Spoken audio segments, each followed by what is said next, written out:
Nah, kemudian kita mengukur yang namanya sudut bevel dengan menggunakan welding gauge Cambridge. Nah, caranya adalah yang pertama kita sejajarkan dulu ya. Kita pertama ke sejajarkan dulu bahwasanya eh, jarumnya ini menunjuk di angka 0 ya. Jarumnya ini menunjuk di angka 0. Kemudian kita tekuk ke bawah ya. Kita sesudah dia sejajar dengan base metalnya, kemudian kita tekuk ke bawah ya. Kita tekuk ke bawah, maka pembacanya di daerah sini nih ya. Pembacanya di daerah sini. Daerah sudutnya di daerah sini. Jadi sudah ada diatur di sini sudutnya dari 0 sampai dengan 90 derajat ya. Jadi kalau misalnya ini baratnya seperti ini nih. Ini base metalnya ya. Nah,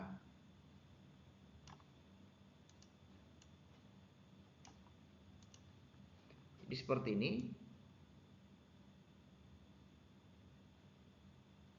Nah, ini kalau preparasi kita, misalnya di dalam WPS, preparasinya adalah yang preparasi bevelnya 30 sampai dengan 35 derajat. Nah, maka ketika kita mengukur itu, kita harus pastikan bahwa kedua bevelnya ini harus sama ya, harus sama di dalam range ini. Kalau ini 30 derajat, maka jadi kalau kita includekan ini adalah 60 sampai dengan 70 kalau include. Nah, kalau satu ini adalah 30 ya, 30 derajat, yang ini juga sama 30 atau 35. Nah, kalau kita pakai 30 di sini, ini juga harus 30. Kalau di sininya adalah 35 misalnya katakan, ini juga harus 35. Nah, makanya ini adalah salah satu aspek yang penting ya, salah satu aspek yang penting yang harus dilakukan seorang welding inspector untuk memastikan bahwa preparasinya dan juga fit up-nya benar-benar baik ya, benar-benar baik sesuai yang telah ditetapkan oleh prosedur. Nah, ini juga sama fungsinya ya. Ini juga sama fungsinya bisa mengukur yang namanya sudut bevel ya, sudut bevel. Nah, seperti ini nih, ini nanti yang akan digerakkan ya. Ini juga bisa ini ya. Jadi ini. Nah, kemudian adalah root gap ya. Root gap. Jadi jarumnya akan dimasukkan ke dalam celahnya ya. Jarumnya akan dimasukkan ke dalam celahnya. Nah, kalau misalnya seperti desain single V group seperti ini ya.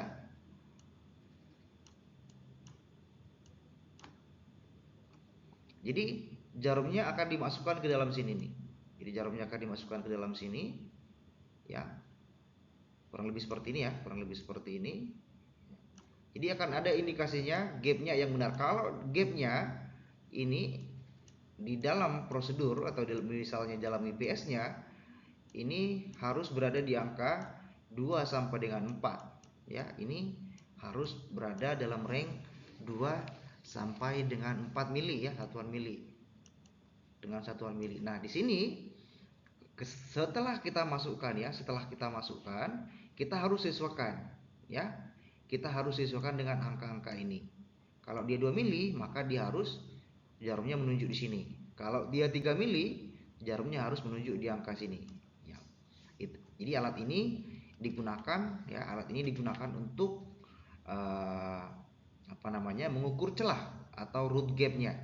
Seperti yang ditunjukkan pada gambar ini atau ilustrasi. Nah, kemudian mengukur linear misalignment ya, atau mengukur ketidaksejajaran antara base metal 1 dengan base metal 2. Nah, kalau kita perhatikan misalnya di sini sudah pasti ya, dari gambar saja sudah kelihatan bahwa antara base metal 1 dengan base metal 2 adalah tidak sejajar. Nah, makanya ketika pun nanti ini dilas seperti yang kita sampaikan berikutnya yang linear misalignment ya, ini bisa diukur. Jadi ini akan diturunkan atau ditekuk ke bawah saja seperti ini ya. Nah, kemudian kita bacanya di angka sini. Nah, kalau contoh di sini kan angkanya sampai dengan 20 mili ya, dengan 20 mili. Jadi dari hasil pengukuran ini kita dapat bahwa linear misalignmentnya sampai 20 mili. Oke, berikutnya adalah excess reinforcement atau mengukur excess atau mengukur ketinggian dari kepingan dan juga pada root, ya, mengukur ketinggian pada keping dan juga pada root. Nah, jadi kalau tinggi las ataupun capping height, ya, capping height atau excess reinforcement ini ada juga standarnya, ya. Tinggi lasan sudah mempunyai syarat keberterimaan atau acceptance kriteria. Nah, kalau dia kata orang ISO, ya, maksimal ketika ini diukur, ya. Jadi jarumnya ini diletakkan di sini. Yang pertama disejajarkan dulu dengan base metalnya. Disejajarkan dulu sampai dia di angka 0, ya. 0 itu artinya tidak naik, ya, jarumnya ini belum naik, ya, dan juga belum turun. Nah, itu artinya di angka 0, artinya dia masih normal atau standar derajat 0, ya. Nah, ketika ini diturunkan, ini akan menunjukkan skala pembacaan, ya. Ini akan menunjukkan skala pembacaan. Nah, kalau menurut ISO, standar ISO, tinggi daripada ini, ya, tinggi daripada excess-nya ini adalah maksimum, ya, maksimum 2 mili, ya. Maksimum 2 mili. Namun beberapa standar, ya, mungkin dari beberapa standar seperti AWA, SAS, ASME, ya, ada yang memaksimalkan 3, ya. Ada yang memaksimalkan 3 dan minimal 0, ya. Minimal 0 atau sejajar dengan base metal, ya. Nah, jadi fungsinya di sini, jadi ketika misalnya kita turunkan ini, jadi pembacaannya akan ada di sini, ya. Pembacaannya akan berada di angka, misalnya kalau misalnya kita dapatnya, tadi kan kata standar ISO adalah maksimal 2, tapi standar yang lain atau AWS misalnya itu katanya 3 mili. Dan ada yang mengatakan 0, ya, 0 atau sejajar dengan base metalnya. Nah, kalau 0 berarti dia nanti jarum yang sini, ya, yang ini akan berada di daerah 0 ketika disejajar. Tapi kalau misalnya dia di angka 2 mili, maka dia akan menunjuk di angka 2 mili.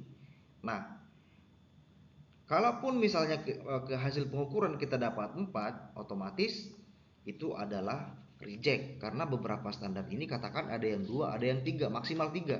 Berarti kalau kita ketemunya 4 ke atas itu artinya adalah reject. Tapi kalau 0 itu masih dapat diterima, ya, itu masih dapat diterima. Nah, sama dengan ini, ya, sama dengan root juga, ya. Rootnya juga bisa diukur, ya. Jadi tinggal kita balikkan aja materialnya, ya. Tinggal kita balikkan atau kita rubah posisinya. Jadi yang rootnya berada di atas karena meskipun demikian ini masih termasuk surface, ya. Rootnya ini masih surface dan juga capping masih surface, ya. Tekniknya sama, mengukur excess root, ya, atau mengukur reinforcement dari root kurang lebih sama tekniknya dengan cappingan. Sama juga beberapa standar menyatakan bahwa maksimum root itu adalah 2 mili atau paling tidak sejajar dengan base metal, kurang lebih sama. Tetapi root ini pada umumnya ada yang menyatakan 2,5, ada yang menyatakan 2 mili. Jadi tergantung dengan standar yang berlaku atau standar project yang digunakan.